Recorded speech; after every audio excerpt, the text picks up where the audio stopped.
Hello, and welcome to another episode of the Phoenix Wisdom Podcast. I am your host, Janet Sandberg, an intuitive coach, mentor, and healer, helping you feel good inside and out, and obviously, suicide prevention advocate. And here today we have Jen Yundt Coles, who is going to be sharing her story with us.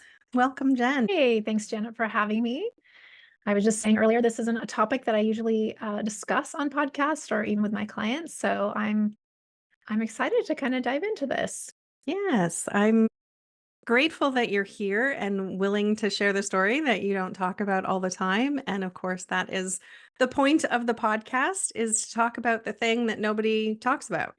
We're not alone in the world in this. There are so many people with stories to share about the darkness and the hard times that so many of us go through and then don't talk about because reasons that other people think we should have. We're Yeah. breaking through that stigma and sharing our stories. So first, start off, tell us a little bit about yourself. Yeah. So I'm Jen, and I'm currently based in Sacramento. I am a mom of two teenagers, both in college this year. So it's kind of a little bit of a freak out for everybody. And I am a functional medicine and integrative health coach. I help folks with digestive issues. And we'll get into why I ended up there through some of my storytelling. I'm also a home renovator. I've been working on renovating my two-story house for the last few years. And I don't know if you can hear that person with the lawnmower outside. I No, hope that that's no, not not at interfering. all. Okay. And I am a songwriter. That's also come out of my journey. And I just started voice lessons, which I'm super stoked about. Amazing. And just trying to kind of level up some of my creativity as I go into the next phase of life. And kind of trying to incorporate some of these things I've learned on my journey to help others, especially those in my practice. So that's kind of who I am, Beautiful. I love where it. I'm at. Yeah. Amazing. I have so many questions for you, but we'll get to those later. Let's Okay. have you share your story first. So tell us what was going on in your life. You alluded to a little bit there. What made you think that you didn't want to continue living this life? Yeah, and I've listened to a few of your other podcast interviews, and just like even hearing you say that, what made you think about taking your own life? Where were you at when you were thinking about suicide and all of that? And just hearing the question really kind of triggered me a little bit. Like, wow, this is really something that I haven't really talked out loud about, right? So Mhm. I'll appreciate just that extra support of you and your listeners as I try to, unpack some of this heart of mine on your interview here. So I was an anxious child. I think I came out of the womb anxious. I was premature and I had lots of health problems as a child. And my dad was a military man, came from a long line of military men. And my mom was also an anxious type, right? And I think she went through her own bouts of depression, even like postpartum, I think. And even as a young child, she struggled. We lived in Alaska and she had that seasonal disorder and Oh, had yeah. to seek help for that as well, and so I Because there's think no that it was light just up there for half the definite year. running in the DNA, Yeah. and just super hyper vigilant, Mm. always looking for danger and risk and all of that, just always on alert and never kind of relaxed as a child. I was always kind of wound tight and a perfectionist to meet all the needs of everyone else. And I know Mhm. that that's a very common story, right? And, eventually that kind of started manifesting itself with digestive issues. So, we'll talk about that as well. But even as a young child, I was already struggling with chronic constipation, just kind of, I think now when I reflect back on it, not wanting to lose control of like holding tight, right? Oh, And not yeah. letting go. And so just kind of emotionally thinking about the connection there of that anxiety and perfectionism and constipation even, right? Yeah. As I kind of went through the years, I was kind of a moody, what we call a moody or a high maintenance kind of child. I was very emotional. I cried at all kinds of things. And, that wasn't okay. I wasn't supposed to cry. I Oh, was very yeah. emotional. Yeah. Yeah. My dad And was military too, so oh, so you totally know. And there are not emotions. yes, yes, and even in hindsight now, as an older adult, I've explored the world of human design and learned that I was a Mhm. projector, and as a child, I didn't feel seen or appreciated for my gifts, and that was really an important thing, and I think my parents just didn't know how to parent a child like that, right? Which Yeah, is not their fault, right? yeah. As a teenager, I got into that whole scene of, let's start experimenting with drinking and boyfriends and all the drama that comes along with being in high school and mean girls and all of that, right? And suddenly I found myself maybe in my sophomore year, several of my friends started trying to take their own lives in different ways. Oh. It was like a weird thing that kind of came over my high school. Actually, one of my very best friends was sent away to a home for a while because of her attempt. Oh my gosh. And that really struck me because I kind of felt like, what it's two-sided here, right? So in one sense, I was thinking, okay, I'm not alone. I'm not the only person feeling kind of crazy and depressed and like not knowing what's next and all of that stuff that comes along with being a teenager. But on the other side of that, I thought, wow, I guess I must not be that bad off because I'm not trying to take my life. And then I also kind of felt like maybe there's something wrong with me because life really sucks and I don't have the nerve to take my own life. Oh. Right. But my friends do. It was very complicated back then. Yeah. And so I already at a young age was kind of experiencing what that looks like for people and like discussions about getting help and stuff like that. So I think that was probably something good for me at that Mhm. young age. Years later, I had two babies back to back after I was married, went through some different entrepreneurial things, had a car accident, had chronic pain, started looking into Chinese medicine and alternative thinking, right? Mhm. This is also part of my business journey as Yeah, well. yeah. But my first son was born and he was born lifeless and they were able to revive him, but they said that he was not going to make it, that his body was going into failure. And I just kind of remember sitting there and kind of checking out like, okay, well, I guess if this is God's plan, I'm gonna be able to handle this some way, right? And I felt very alone, like, my husband wasn't there when I heard this news Oh and god. just felt very alone, and I think Yeah. that was probably the beginning of sort of a slow spiral downward. Shortly after my son was born, I was pregnant again, and surprise! And I was still dealing with a lot of that trauma, right? Yeah. And, so even with that pregnancy, I had to be on bed rest a lot because I was so anxious and stressed out. And unfortunately, I was probably sending those stress hormones to my baby unknowingly, right? Back in Mhm. the day, I didn't know this kind of stuff, but Yeah, nobody did. yeah, I was just so afraid to go through that again. And Absolutely, you would be. after she was born, luckily she came early, but she was healthy and fine. I did slip into some postpartum depression. Mhm.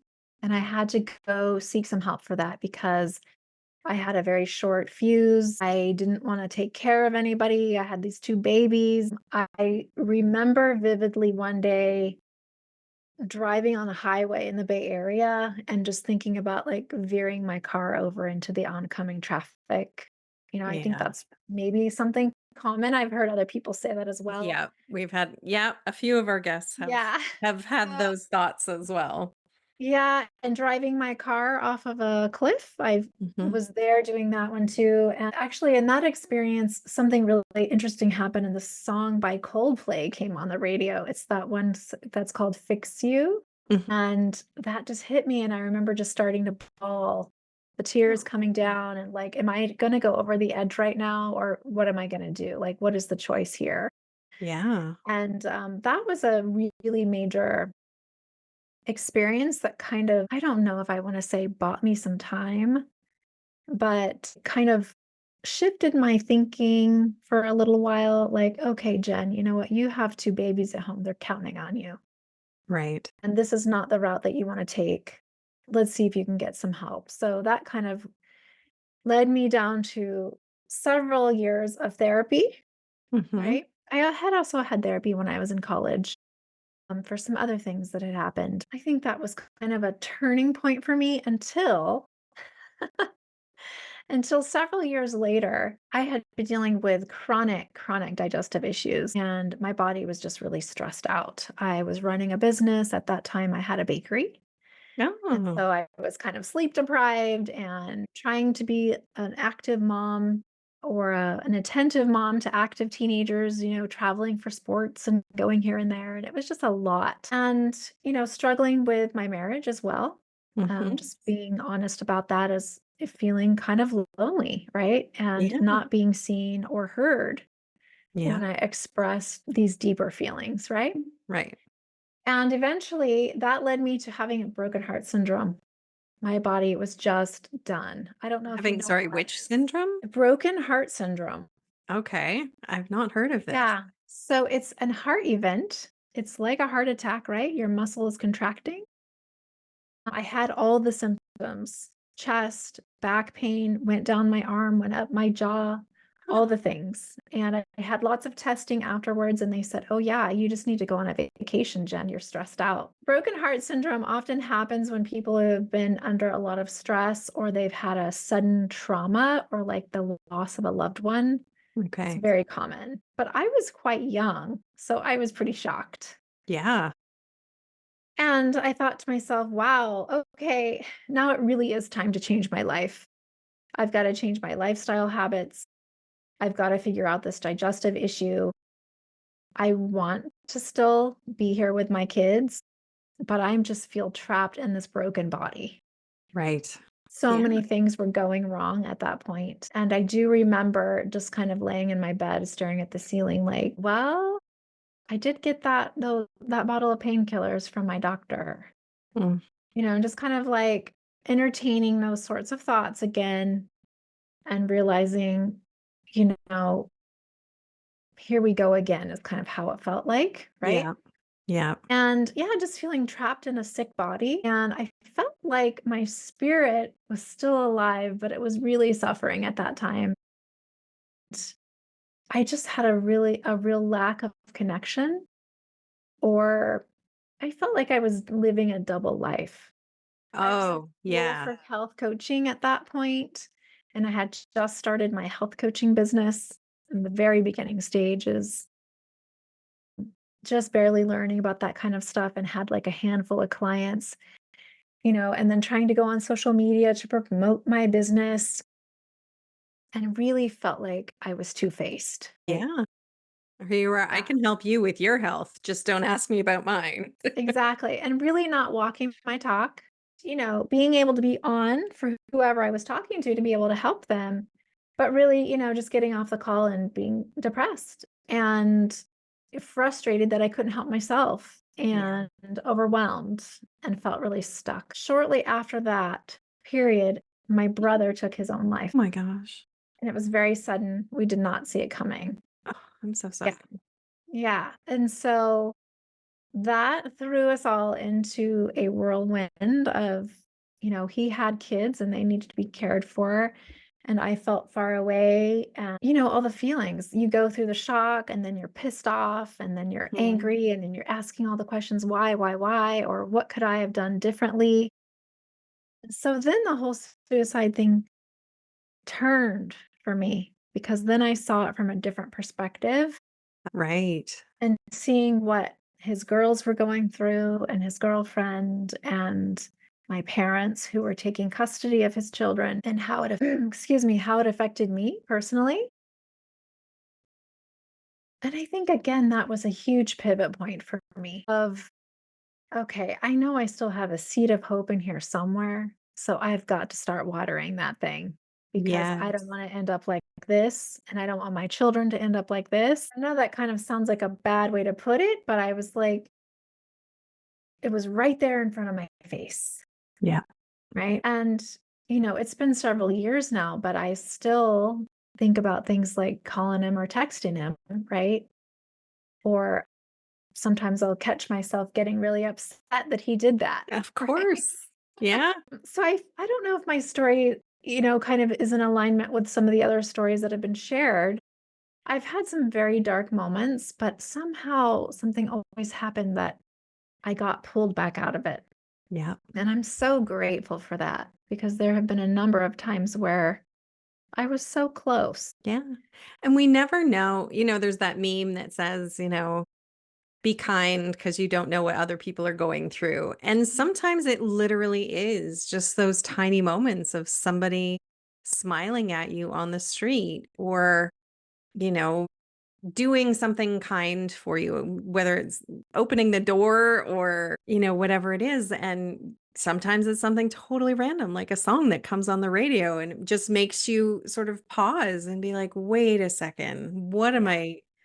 Takes you out of that cycle of thoughts that we get exactly. so stuck in, where they just play on repeat and you just need that interrupter. Yep. Yep. It's a total interrupter. You're right. And I feel blessed that I've had many of those. Hey, Jen, go over here, get on this other path, right? Mhm. Hey, Jen, let's take another look at this. Hey, Jen, let's just pause and take a breath for a second before we make a choice. Yeah. And I feel very, like I said, grateful, lucky. I don't know what you would call it because I know not everybody has that, right? And so, but everyone can, I think. And that's kind of what we try to inspire and empower other people with is that message is that there is that tiny moment before you make a Mhm. decision to reset, to Yes. deflect and try something different.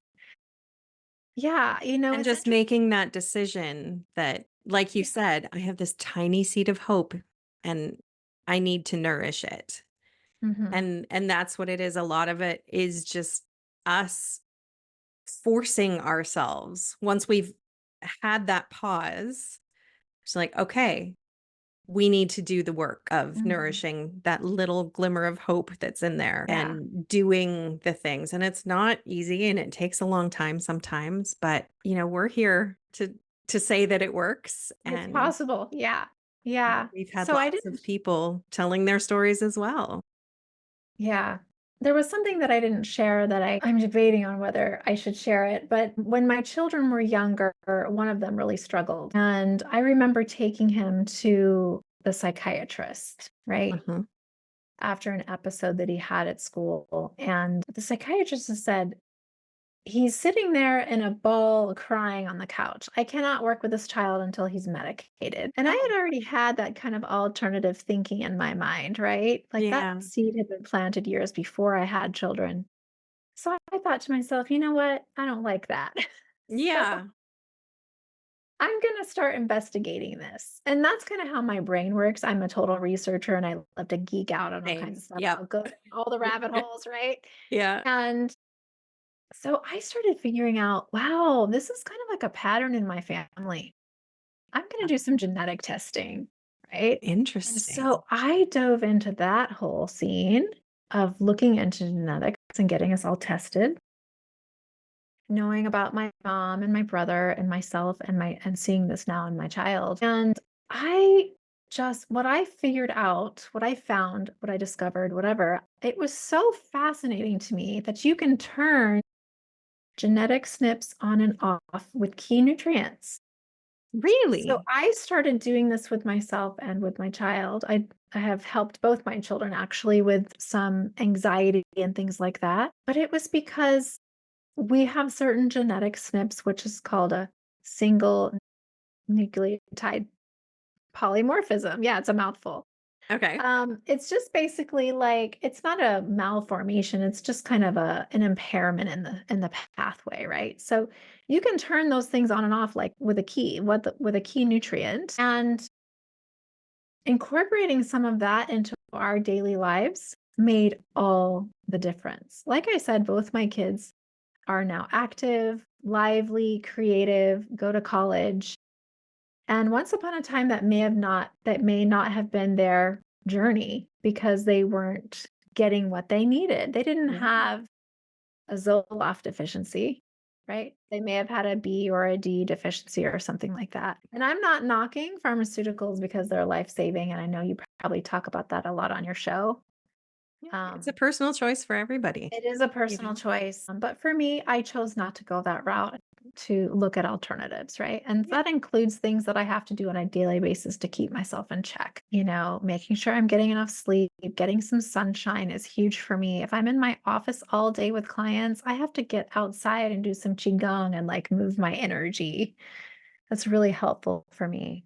Yeah. And I think another thing that I like to talk to my clients about as well is finding joy activators throughout the day. Yes. I love joy activators, Me right? too. Yes. And finding your creative flow. So that can look so different for everybody.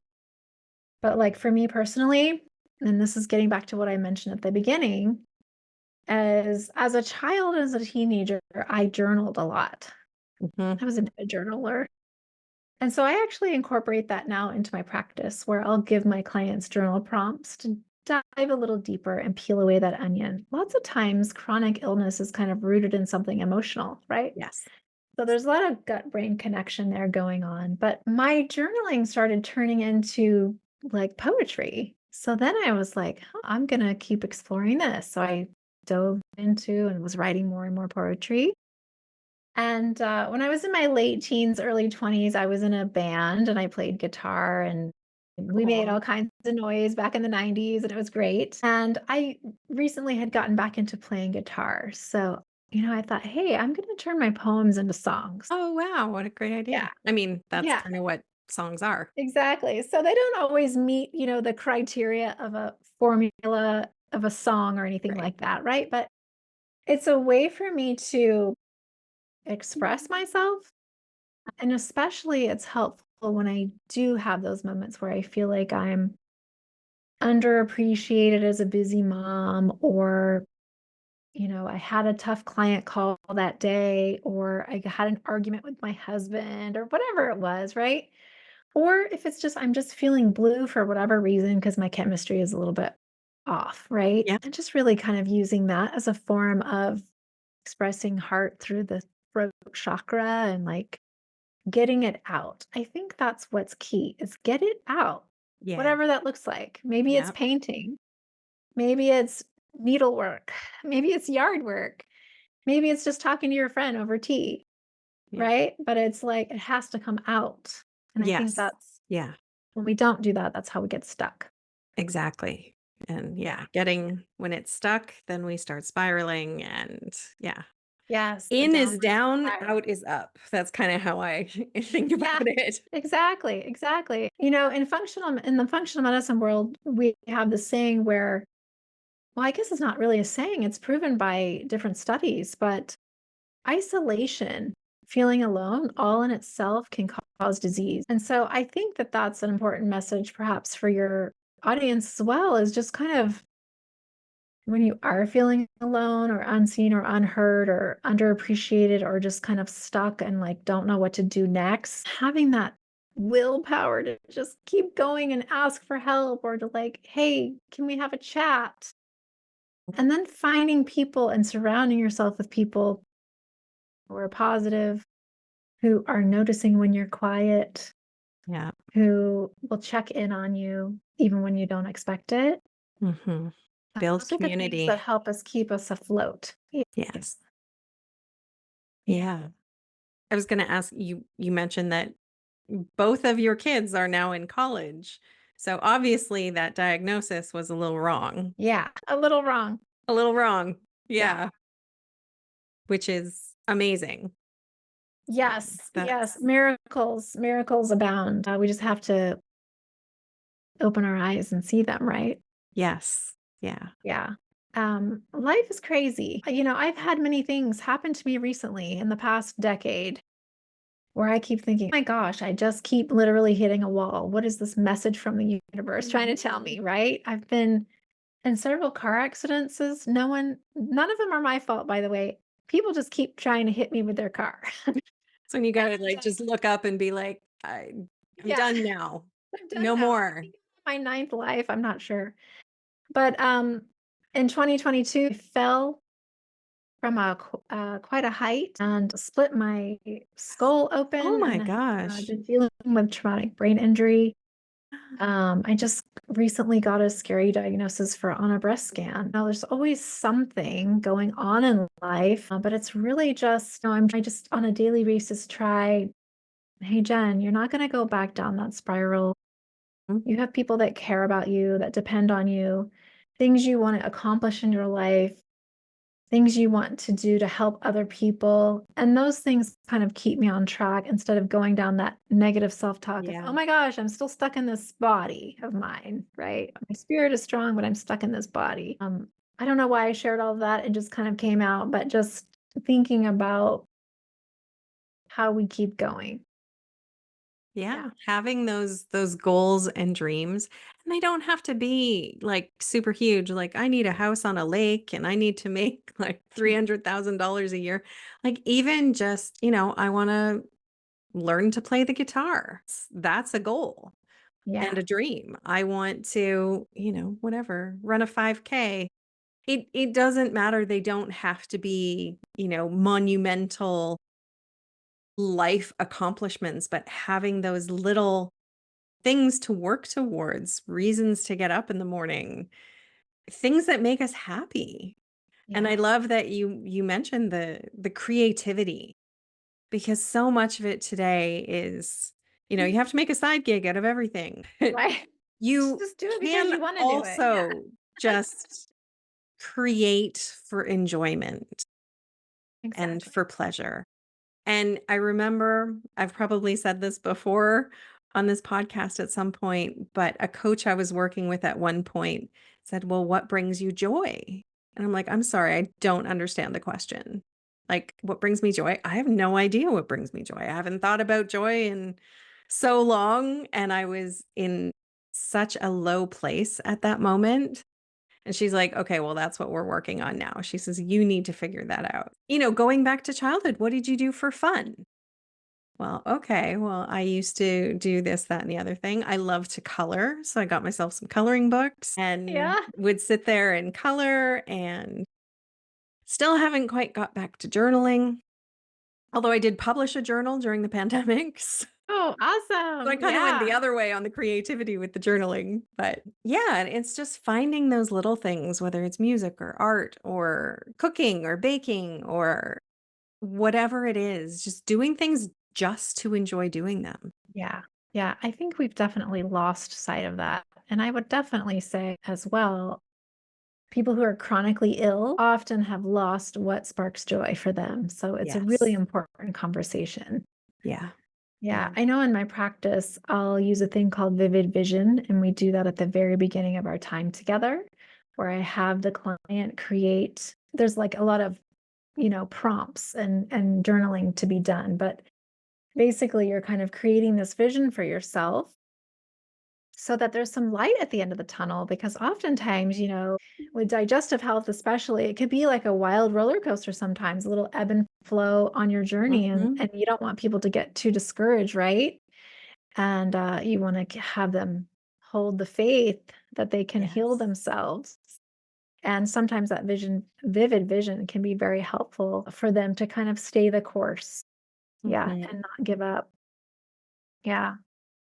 Awesome. So what with your, chronic chronic health issues from one thing to the other, and it's funny you mentioned chronic constipation as a kid because that was a thing that I dealt with as well.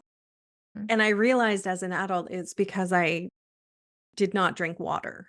I was chronically dehydrated my whole childhood. Yeah. And because my parents didn't drink water, like, it's a generational thing. Mhm. They Yeah. and so I wasn't taught to drink water. Like, that would have solved so many of my childhood issues if I It's the had simple just things, right? water, and the doctors didn't even, like that wasn't their No. go-to was like, "How much water is she drinking?" You know? Yeah. Yeah. It's so So, simple. It's so simple, but it gets overlooked quite often. Yeah. drinking water, like, so much water, and I think the formula that I go by is something like half your body so if you weigh yourself in pounds and then half of your body weight if you drink that number in ounces of Mm. water, like a good which most people will be like, "Oh my god, I can never drink that much water." Yeah. Um, It does feel like a lot at first. It's kind of yeah, like you you have to gotta prime the pump. work up to it Yeah. slowly. But yeah, so you're basically sipping on water all day long is what it means, Mhm.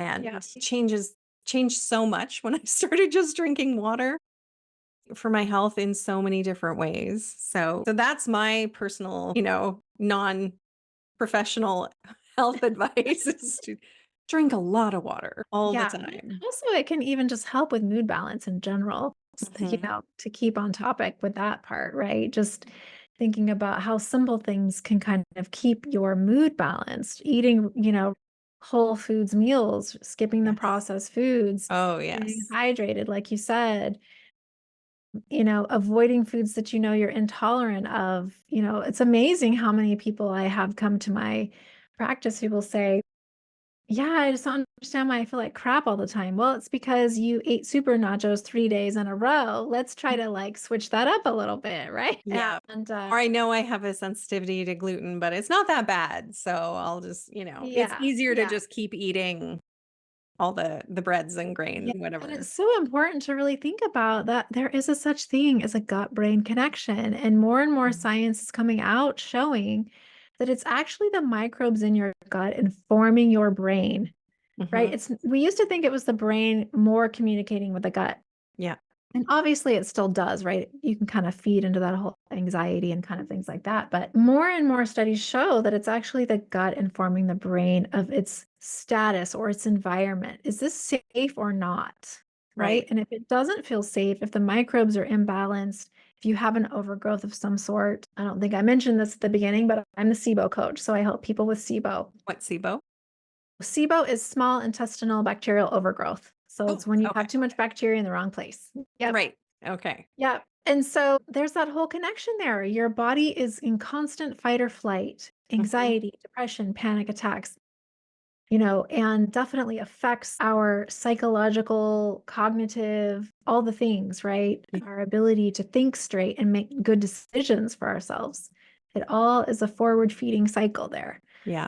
So, as what I do, I'm looking at the lens of mental health through gut health, right? I Yeah. see that a lot in my practice. Yeah. It's Yeah. also, yeah, super important. I remember going to a naturopath and I'd been struggling for a long time with depression and stuff. And he finally we did some blood work and he says, "Well, this is interesting." He's like, "Your body doesn't absorb iron. Iron and B vitamins are what's required to make serotonin, which is, what Your makes us happy feel good." hormone. Yes.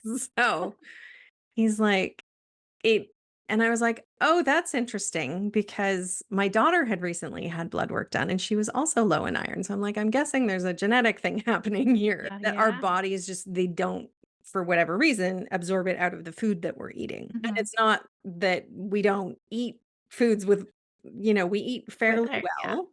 Yeah. And it's like, "Okay, well, I should have more than that in my body." So it's like, "Okay, well, I guess I just need to take an iron supplement for the rest of my Yeah. life," And Little it's like, "Okay." supplementations. Yeah. But Yeah, and you that's the gotta thing too. look and you gotta have the right person look to know, a regular doctor might not know what 2 ingredients make serotonin and that Right. serotonin is related to depression and, all of these things. You have to have the right person. So Yeah. sometimes it feels like it's just luck of the draw. Yeah. Well, that's one thing I always say too to my clients is you always have to be your own best advocate. Whether that's Mhm. working with me or someone else, find the person that resonates with you, who listens Yeah. to you, and who's going to dig a little deeper and not leave any you know, in Mhm. your case, because that's what you deserve, right? You don't deserve this blanket 10-minute, here's Mm. a prescription kind of Yes. a thing. You deserve to have someone who's in your corner asking more questions to help you get to the bottom of it, right? Mhm. Obviously, it's your ultimate responsibility to heal yourself. No one else is going to do that for you. But it's important to have cheerleaders and people in your Yeah. corner, you know? Yes. Yeah. My Yeah. son had been having digestive issues.